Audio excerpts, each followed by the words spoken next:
বিশ্ব রাজনীতির মঞ্চে আবারও উচ্চারিত হলো বাংলাদেশের নাম। নিউ ইয়র্কে মার্কিন প্রেসিডেন্ট ডোনাল্ড ট্রাম্প আয়োজিত বিশেষ সংবর্ধনায় যোগ দিলেন অন্তর্বর্তীকালীন সরকারের প্রধান উপদেষ্টা এবং নোবেলজয়ী অর্থনীতিবিদ ডক্টর মোহাম্মদ ইউনূস।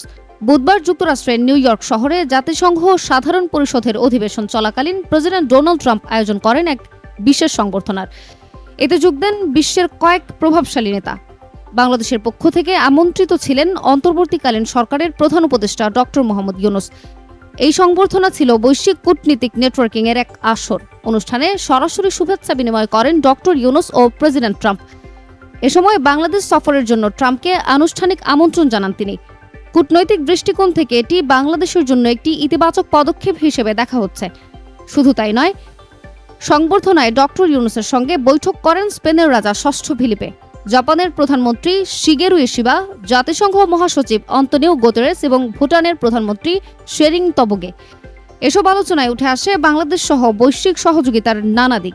এছাড়াও তিনি যুক্তরাষ্ট্রের পররাষ্ট্রমন্ত্রী মার্কো রুবিও এবং দক্ষিণ ও মধ্য এশিয়ার জন্য মার্কিন বিশেষ দূত সের্জিও গরের সঙ্গেও মতবিনিময় করেন। আলোচনায় বাংলাদেশ যুক্তরাষ্ট্র সম্পর্ক, অর্থনৈতিক সহযোগিতা এবং বৈশ্বিক উন্নয়ন ছিল মূল এজেন্ডা।